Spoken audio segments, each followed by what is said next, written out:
Hi friends, അസ്സലാമു അലൈക്കും, നമസ്കാരം. ഇന്ന് ഞാൻ തയ്യാറാക്കുന്നത് പഴയകാല വിഭവമായ നമ്മുടെ ചട്ടിപ്പത്തിരിയാണ്.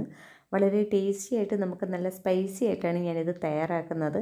ബീഫ് ഉപയോഗിച്ചാണ് ഞാനിത് ചെയ്യുന്നത്. അപ്പോൾ ബീഫ് ചട്ടിപ്പത്തിരി എങ്ങനെ തയ്യാറാക്കാമെന്ന് നോക്കാം. ആദ്യം നമുക്ക് 2 മുട്ട എടുക്കാം. ഒരു മിക്സിയുടെ ജാറിലോട്ട് 2 മുട്ട പൊട്ടിച്ചൊഴിക്കുക.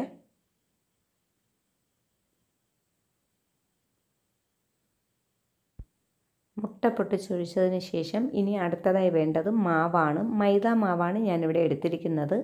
2 കപ്പ് മൈദാ മാവ് എടുത്ത് ചേർത്ത് കൊടുക്കുക. അപ്പോൾ മാവൊന്ന് അരിച്ചിട്ട് 2 കപ്പ് അളന്നെടുക്കുന്നത് കുറച്ചുകൂടി നന്നായിരിക്കും, കട്ടയൊന്നും ഇല്ലാതെ. അപ്പോൾ 2 കപ്പ് മൈദാ മാവ്, 2 മുട്ടയാണ് ചേർത്തിരിക്കുന്നത്. 2 മുട്ടയും 2 കപ്പ് മൈദാ മാവ് ഒരു ഇടത്തരം നല്ല ഒരു ചട്ടിപ്പത്തിരിക്ക് കണക്കായിട്ടുള്ളതാണ്. അതിലോട്ട് ഇനി നമുക്ക് ആവശ്യത്തിനുള്ള വെള്ളം ചേർത്ത് കൊടുക്കാം. ഞാനിപ്പോൾ 1 കപ്പ് വെള്ളം ചേർത്ത് കൊടുത്തിട്ടുണ്ട്. വീണ്ടും 1 കപ്പ് കൂടെ ചേർത്ത് കൊടുത്തു. 2-3 കപ്പ് വെള്ളം ഇതിലോട്ട് ചേരും. അപ്പോൾ നമ്മൾ നല്ല ലൂസായിട്ടുള്ള നമ്മുടെ ഗോതമ്പ് ദോശയുടെയൊക്കെ പരുവത്തിനാണ് ഇത് തയ്യാറാക്കി എടുക്കുന്നത്. ആവശ്യത്തിന് ഉപ്പും കൂടി ഒന്ന് ചേർത്ത് കൊടുക്കുക. ഒന്ന് മിക്സിയിൽ ഒന്ന് അടിച്ചെടുത്തിട്ട് വരാം. അങ്ങനെ ഞാനൊരു ബൗളിലോട്ട് ഒഴിച്ചു കൊടുക്കുന്നുണ്ട്. അപ്പോൾ ഇത് ഇത്രയും കട്ടിക്കുണ്ട്. നമുക്കിതിലോട്ട് കുറച്ച് വെള്ളം കൂടിയൊക്കെ ഒന്ന് ചേർത്ത് നല്ലതുപോലെ മിക്സ് ചെയ്യാം.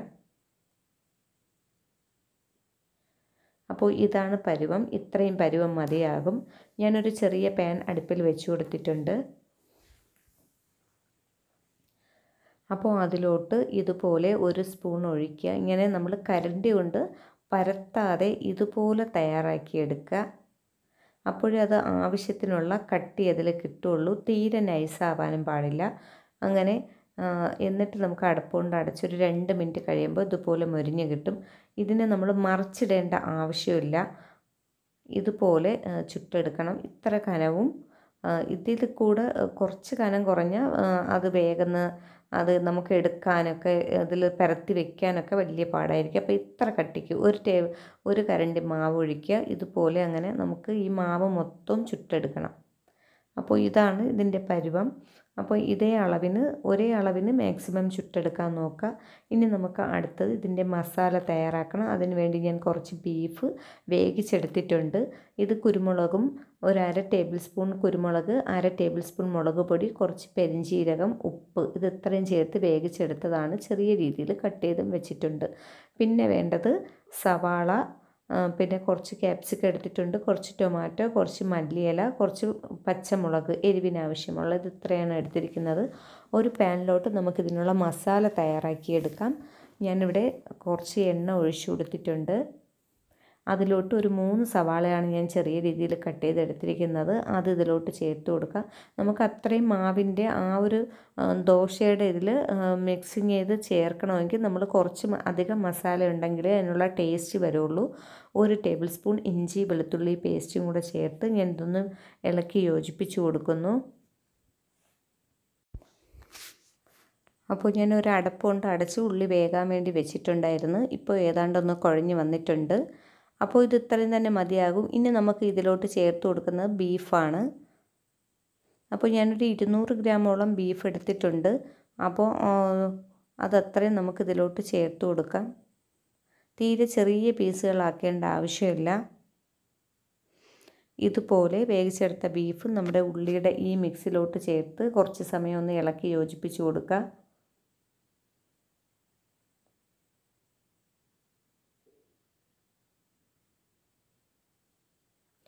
അപ്പോൾ ചെറിയ രീതിയിൽ അതൊന്ന് മൊരിയുന്ന രീതിയിലാണ് ഞാനിത് ഒന്ന് അടച്ച് വെച്ച് കൊടുത്തത്. ഒരു 2-3 മിനിറ്റ് വെക്കുമ്പോൾ തന്നെ ഇത് ശരിയാവും. ഇനി നമുക്ക് അതിലോട്ട് ഒരു ചെറിയ ടൊമാറ്റോ ചെറിയ രീതിയിൽ കട്ട് ചെയ്തത് ചേർത്ത് കൊടുക്കാം. കുറച്ച് ക്യാപ്സിക്കം, ഇതൊക്കെ നിങ്ങളുടെ കയ്യിലുണ്ടെങ്കിൽ ചേർത്താൽ മതിയാകും. അപ്പോൾ ക്യാപ്സിക്കം ഒന്നും ചേർക്കണമെന്ന് നിർബന്ധമില്ല. ഞാനിപ്പോൾ കുറച്ചുകൂടി ഒരു ടേസ്റ്റ് കിട്ടാൻ വേണ്ടി ചേർത്ത് കൊടുത്തതേ ഉള്ളൂ. അപ്പോൾ പൊടികളൊക്കെ ചേർത്ത് കൊടുക്കാം. ഒരു 1/2 ടേബിൾ സ്പൂൺ മുളക് പൊടി, അതുപോലെ തന്നെ 1/2 ടേബിൾ സ്പൂൺ വലിയ ജീരകപ്പൊടി ചേർത്ത് കൊടുക്കാം. പെരിഞ്ജീരകമാണ് ചേർത്തിരിക്കുന്നത്. പിന്നെ ഒരു 1/4 ടേബിൾ സ്പൂൺ മഞ്ഞൾപ്പൊടി, 1/2 ടേബിൾ സ്പൂൺ മല്ലിപ്പൊടി, അപ്പോൾ നമ്മളിത് ചിക്കനൊക്കെയാണ് ചേർക്കുകയാണെങ്കിൽ മല്ലിപ്പൊടിയുടെ ആവശ്യമില്ല.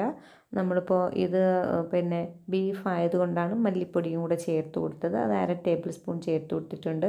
പിന്നെ ഒരു 1/4 ടേബിൾ സ്പൂൺ ഗരം മസാല ചേർത്ത് കൊടുക്കാം. അപ്പോൾ ഇത് ഇത്രയും ചേർത്ത് ഫ്ലെയിം കുറച്ച് വെച്ച് വേണം പൊടികളൊക്കെ ചേർത്ത് കൊടുക്കാൻ. നല്ലതുപോലെ ഒന്ന് ഇളക്കി യോജിപ്പിച്ച് കൊടുക്കുക.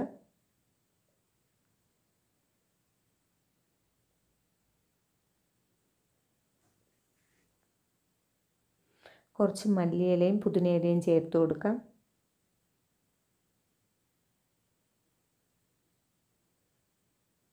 അപ്പോൾ എല്ലാം കൂടെ ഇളക്കി യോജിപ്പിച്ച് കൊടുക്കുക. നമ്മുടെ മസാല ഏതാണ്ട് തയ്യാറായിട്ടുണ്ട്. അപ്പോൾ ബീഫൊക്കെ ഇതിൽ എണ്ണയിലൊക്കെ കിടന്ന് നല്ല മൊരിഞ്ഞ് മസാലയായിട്ട് യോജിച്ചിട്ടുണ്ട്. ഇതുപോലെ കഴിക്കാൻ തന്നെ നല്ല ടേസ്റ്റാണ്. അപ്പോൾ ഇനി നമുക്ക് ഇത് ഏതാണ്ട് തയ്യാറായിട്ടുണ്ട്. ഇതിനെ ഇനി ഒന്ന് കുറച്ച് തണുക്കാൻ വേണ്ടി വെക്കാം. ബീഫ് കുറച്ച് സമയം കൊണ്ട് കഴിഞ്ഞപ്പോൾ ഒന്ന് മൊരിഞ്ഞ് കിട്ടി. അപ്പോൾ ഇതുപോലെ മസാല തയ്യാറാക്കി ചട്ടിപ്പത്തിരി തയ്യാറാക്കി നോക്കുക. ഇനി നമുക്ക് വേണ്ടത് മറ്റൊരു ബൗളിലോട്ട് ഒരു 3 മുട്ട ഞാൻ പൊട്ടിച്ചൊഴിക്കുന്നുണ്ട്.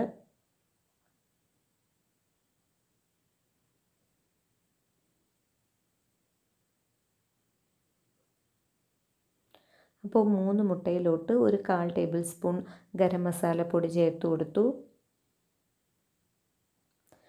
1/4 ടേബിൾ സ്പൂൺ തന്നെ മുളക് പൊടി ചേർത്ത് കൊടുത്തു. പിന്നെ കുറച്ച് കുരുമുളക് പൊടി. ഇത് 3ഉം ആവശ്യത്തിന് ഉപ്പും കൂടെ ചേർത്ത് നല്ലതുപോലെ ഒന്ന് ഇളക്കി യോജിപ്പിച്ച് കൊടുക്കുക. മുട്ട ഒന്ന് പതച്ച് ഇത് ഇത്രയും പൊടികൾ ഒന്ന് യോജിപ്പിച്ച് ഒന്ന് എടുത്ത് വയ്ക്കുക. നമുക്ക് ഇത് ഇത്രയും കൂടെ തയ്യാറാക്കി കഴിഞ്ഞാൽ ചട്ടിപ്പത്തിരി തയ്യാറാക്കാനുള്ള എല്ലാ മിക്സും ആയിട്ടുണ്ട്. നമ്മൾ ആദ്യം തയ്യാറാക്കിയ ദോശയും രണ്ടാമത് തയ്യാറാക്കിയ മസാലയും പിന്നെ ഈ മൂന്നാമത് ഈ മുട്ടയുടെ ഈ മിക്സും. പിന്നെ ഞാൻ ദോശ ചുട്ട അതേ പാനിലാണ് ഇത് തയ്യാറാക്കി എടുക്കുന്നത്. അപ്പോൾ ആദ്യം നമുക്കിത് പിന്നെ നെയ്യാണ് വേണ്ടത്. നെയ്യ് ആദ്യം പാനിലോട്ട് മൊത്തത്തിലൊന്ന് ഒഴിച്ച് ഇതുപോലെ ഒന്ന് കവറിങ് ചെയ്ത് കൊടുക്കുക. അപ്പോൾ അടിഭാഗം അപ്പോൾ നെയ്യൊക്കെ ഒഴിക്കുകയാണെങ്കിൽ നമുക്ക് കരിയാതെ കിട്ടാൻ വേണ്ടിയാണ് ഇതുപോലെ നെയ്യ് ഒഴിക്കുന്നത്. അപ്പോൾ നെയ്യ്ക്ക് പകരം നിങ്ങൾക്ക് വെളിച്ചെണ്ണയൊക്കെ ആയാലും കുഴപ്പമില്ല. അപ്പോൾ നെയ്യാകുമ്പോൾ കുറച്ചുകൂടി ഒരിത് കിട്ടും. അതാണ് ഞാൻ നെയ്യ് ഒഴിച്ചത്. എന്നിട്ട് നമുക്ക് ഒരു ദോശ വെച്ച് കൊടുക്കാം. ഇനി നമുക്ക് അടുത്തത് ഇതിലൊഴിക്കുന്നത് മുട്ടയുടെ മിക്സാണ്. അപ്പോൾ മുട്ടയുടെ മിക്സ് ഇതുപോലെ ചെറിയ കരണ്ടി കൊണ്ട് കോരി ഒഴിച്ച് ഇതുപോലെ ആക്കി കൊടുക്കുക. എല്ലാ ഭാഗത്തും ആകുന്ന രീതിയിൽ ആക്കി കൊടുക്കുക. ഇനി നമുക്ക് ഇതിലോട്ട് നമ്മുടെ മസാല തയ്യാറാക്കി വെച്ചിരിക്കുന്ന ബീഫ് മസാല ചേർത്ത് കൊടുക്കാം. അപ്പോൾ ഇതുപോലെ എല്ലാം ചെയ്തെടുക്കണമെങ്കിൽ നമ്മൾ മസാല കുറച്ച് അധികം മസാല തയ്യാറാക്കിയാൽ മാത്രമേ, അതുകൊണ്ടാണ് നമ്മളിതിലോട്ട് 3 സവാളയൊക്കെ ചേർത്തിരിക്കുന്നത്. അപ്പോൾ അത്രയൊക്കെ ഉണ്ടെങ്കിൽ നമുക്ക് അത്രയും ദോശയിൽ 2 കപ്പ് മാവും 2 മുട്ട ആ അളവിലുള്ള മാവിൽ നമുക്കിത് ചേർക്കാൻ പറ്റുള്ളൂ. 200 ഗ്രാം ബീഫാണ് എടുത്തിരിക്കുന്നത്. അപ്പോൾ ഇനി ഈ മിക്സ് കഴിഞ്ഞതിന് ശേഷം ഇനി അടുത്ത ദോശ വീണ്ടും വെച്ച് കൊടുക്കാം. അത് കഴിഞ്ഞ് നമുക്ക് മുട്ടയുടെ മിക്സ് ഒന്ന് യോജിപ്പിച്ച് കൊടുക്കാം.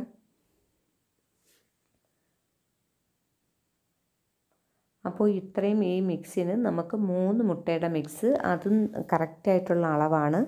അപ്പോൾ നമുക്ക് മൊത്തത്തിൽ ഇതിൽ 5 മുട്ടയാണ് വേണ്ടത്. അപ്പോൾ എന്നിട്ട് ഇനി മസാല ഇതുപോലെ വെച്ച് കൊടുക്കാം. അപ്പോൾ ഇതേ അളവിൽ നമ്മൾ അത്ര ദോശയും മുട്ടയുടെ മിക്സും നമ്മുടെ അല്ലാത്ത ബീഫ് മസാലയും എല്ലാം തയ്യാറാക്കി വയ്ക്കുക.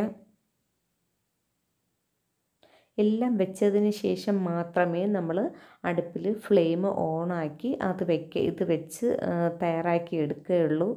ആദ്യം ഇതിങ്ങനെ അടുക്കി നിറച്ച് കൊടുക്കുക.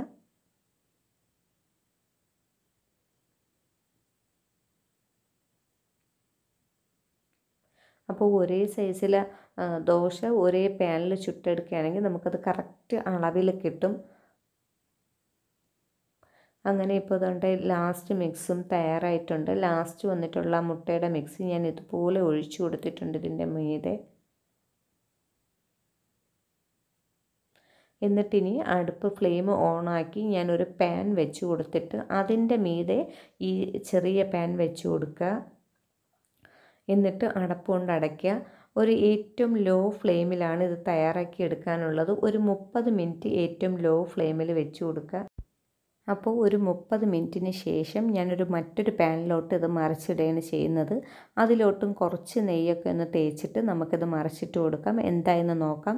അപ്പോൾ ചില പാനുകളുടെയും ചില അളവ് ദോശകളുടെയൊക്കെ ഇതിൻ്റെ കൂട്ടിൻ്റെയൊക്കെ അളവ് മാറ്റം വരികയാണെങ്കിൽ 30 എന്ന് പറയുന്നത് ഒരു 40-45 മിനിറ്റൊക്കെ ആവും. പലതരത്തിലാണ്. ഞാനിതിപ്പോൾ ചെറുതായതുകൊണ്ടാണ്. ഇതിപ്പോൾ ദാണ്ടെ അടിഭാഗം ഒന്നും കരിയാതെ നല്ല ടേസ്റ്റി ആയിട്ട് നമുക്ക് കിട്ടിയിട്ടുണ്ട്. നല്ലൊരു മണമാണ് നമ്മുടെ ബീഫ് ചട്ടിപ്പത്തിരിക്ക്. അപ്പോൾ എല്ലാവരും ട്രൈ ചെയ്ത് നോക്കുക. അപ്പോൾ പാനും ഒന്നും അടിഭാഗം ഒന്നും കരിഞ്ഞിട്ടില്ല. അപ്പോൾ ദാണ്ട് ഞാൻ നല്ലതുപോലെ മുരിച്ചെടുത്തിട്ടുണ്ട്. എല്ലാവരും ട്രൈ ചെയ്ത് നോക്കുക. ഇന്നത്തെ ഈ വീഡിയോ ഇഷ്ടമാവുകയാണെങ്കിൽ ലൈക്ക് ചെയ്യാനും ഷെയർ ചെയ്യാനും കമൻറ്റ് ചെയ്യാനും മറക്കരുത്.